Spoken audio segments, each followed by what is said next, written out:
My parents kicked me out for working too hard. When I became successful, I set up a test that exposed their true colors. I, 29M, never thought I'd be writing this story, but recent events have forced me to confront my past in ways I never expected. 12 years ago, I was thrown out of my childhood home with nothing but a backpack and $40. Now, I'm a successful tech entrepreneur, and my parents want back into my life. But let me start from the beginning, because what happened last week changed everything I thought I knew about family, forgiveness, and closure. It all began during my junior year of high school. We weren't poor, but we weren't well off either. My parents both worked regular jobs, dad at the local factory and mom as a receptionist. They were always clear about one thing. College would be my responsibility. We just can't afford it, they'd say. But somehow they managed yearly trips to Florida and bought new cars every 3 years. I started looking for work early, knowing I'd need savings for tuition. The local garage needed help after school and on weekends. The owner knew me. I'd spent countless hours hanging around there, learning about cars from the mechanics. When he offered me a job, I jumped at the chance. The pay wasn't great, but it was a start. Here's where things got complicated. The garage often needed help during school hours for big jobs. The owner offered to pay me double for those shifts. It was too good to pass up. I started skipping certain classes, nothing essential, mainly study halls and PE. I maintained my grades, did my homework during lunch breaks, and thought I had it all figured out. Then came the school's automated attendance calls. I'd been deleting them from our landline, but one day, my mom picked up. The system reported 16 absences in 1 month. That evening, I came home to find both parents waiting in the living room, my dad clutching my attendance record like it was evidence in a murder trial. The argument that followed still plays in my head sometimes. "No son of mine is going to be a dropout," my dad yelled. I tried explaining about saving for college, about maintaining my grades, about being responsible. Mom cut me off. Responsible? Lying and sneaking around is responsible. They gave me an ultimatum. Quit the job or get out.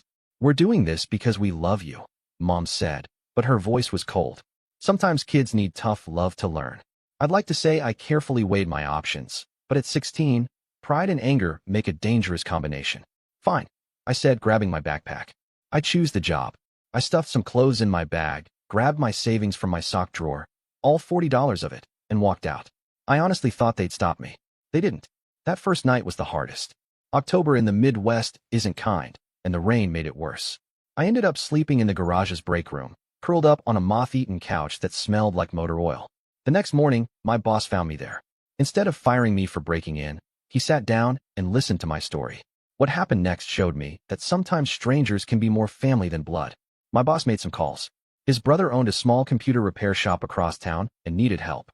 More importantly, there was a tiny studio apartment above the shop. It wasn't much, basically a room with a bathroom and a hot plate, but it was shelter. The deal was simple. Work at the repair shop after school, handle emergency repairs on weekends, and the apartment was mine. I kept my garage job for mornings and weekends when I wasn't on call. Between the two jobs, I managed to stay in school and feed myself. Those first few months were a crash course in adulting. I learned to budget every penny, to cook on a hot plate, to clean and do laundry.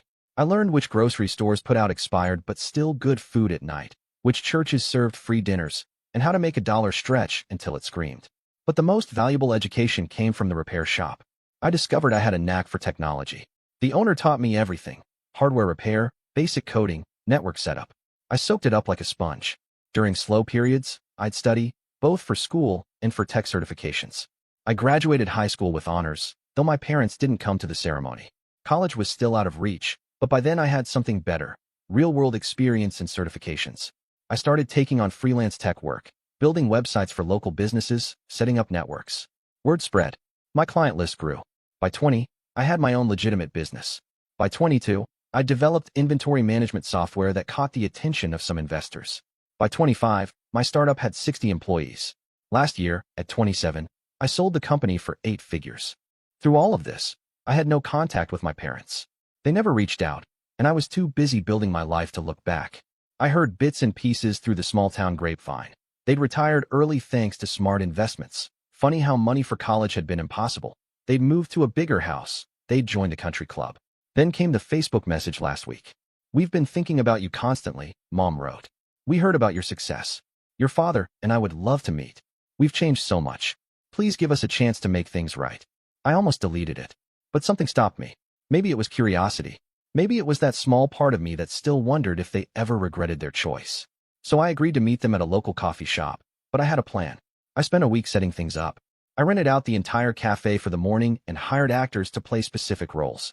But here's the thing, I didn't just hire actors. I found people who actually lived these roles and offered them both payment for their time and real help. The homeless teenager was actually a kid I met through a youth shelter. Smart kid, kicked out for being gay. The struggling single mother really was struggling, working 3 jobs to support her kids. The elderly man was a retired teacher who'd lost his pension to a scam.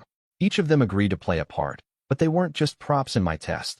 They were living examples of how easy it is to need help. I arrived early and watched through the window as my parents pulled up in their new Mercedes. They looked older, grayer, but still carried themselves with that same air of superiority I remembered. They had to walk past my hired participants to reach my table at the back. The homeless teen asked them for spare change, explaining he needed bus fare to get to a job interview. They walked past without even looking at him. The single mother, struggling with grocery bags, dropped them right in their path. They stepped around her scattered items without offering help. The elderly man, sitting on a bench, asked if they could help him read a letter from his insurance company. "Sorry, we're in a hurry," they muttered. When they reached my table, they were all smiles and tears. Mom tried to hug me. I stepped back. They sat down, and the performance began. "We've missed you so much," Mom said, dabbing at her eyes with a monogrammed handkerchief. "Not a day goes by that we don't regret what happened." Dad chimed in. "We were too harsh. We see that now. But look how well you turned out. Our tough love worked after all." I let them talk for exactly 5 minutes. I timed it. Then I asked, "Did you notice anyone who needed help on your way in?" They looked confused. Perfect time to signal my actors to approach our table. One by one, they introduced themselves, not as their characters, but as themselves. The homeless teen shared his story of being kicked out. The single mother talked about working multiple jobs while studying. The elderly man described losing everything he'd worked for. "I created this test," I explained, "because I needed to know if you'd really changed. These people you just ignored? They're all me, 12 years ago. Someone who just needed a little compassion, a little help, a little understanding." Mom started to cry, but Dad got angry. "You set us up. This isn't fair." "Fair?" I laughed. "Was it fair to throw your child out over a job? These people aren't just actors. They're real people who needed help. And just like 12 years ago, you walked right past them." I turned to my mother. "You know what I remember most about that night? Not the rain, not the cold, but the silence. You both stood there in silence as I walked out. No one came looking for me. No one called to check if I was safe. We thought you'd come back," she whispered. "No, you hoped I'd come back broken and submissive. Instead, I built something without you. And that's what really brought you here today. Not love, not regret, but the fact that I succeeded despite you." I stood up, but I wasn't finished. "Here's what's going to happen now. That teenager? I've arranged a fully paid scholarship for him. The single mother? Her kids now have college funds. The elderly man? His pension has been restored through legal aid I've arranged. I'm not telling you this to brag, but to show you something. This is how you help family. This is how you show love. Not through tough love, not through ultimatums, but through actual support." Dad started to speak, but I held up my hand. "I'm not done. I forgive you both. Not because you deserve it, but because holding on to anger takes too much energy. I don't want you in my life, but I don't hate you anymore. You taught me an invaluable lesson. Family isn't about blood. It's about who's there when you need them most." I left them sitting there, but not before paying for their coffee and leaving a generous tip for the Real Cafe staff. As I walked out, I stopped to help the single mother pick up her groceries, for real this time, and gave the elderly man my card with a promise to help him understand his insurance documents. Over the next week, I received dozens of messages from my parents. They ranged from angry, "You humiliated us," to manipulative, "After all we sacrificed for you," to guilt-tripping, "How can you do this to your own parents?" Each message just confirmed I'd made the right choice. The funny thing is, I'm actually grateful now. Being kicked out taught me more than a comfortable home ever could. I learned resilience, compassion, and the true meaning of family. My real family now includes my old boss who gave me that first chance, his brother who provided a home when I had none, and countless others who helped me along the way. Success isn't measured in dollars. It's measured in the lives you touch and the people you help. My parents never understood that. They still don't. But their greatest failure became my greatest lesson. Sometimes the family you choose is worth more than the family you're born into.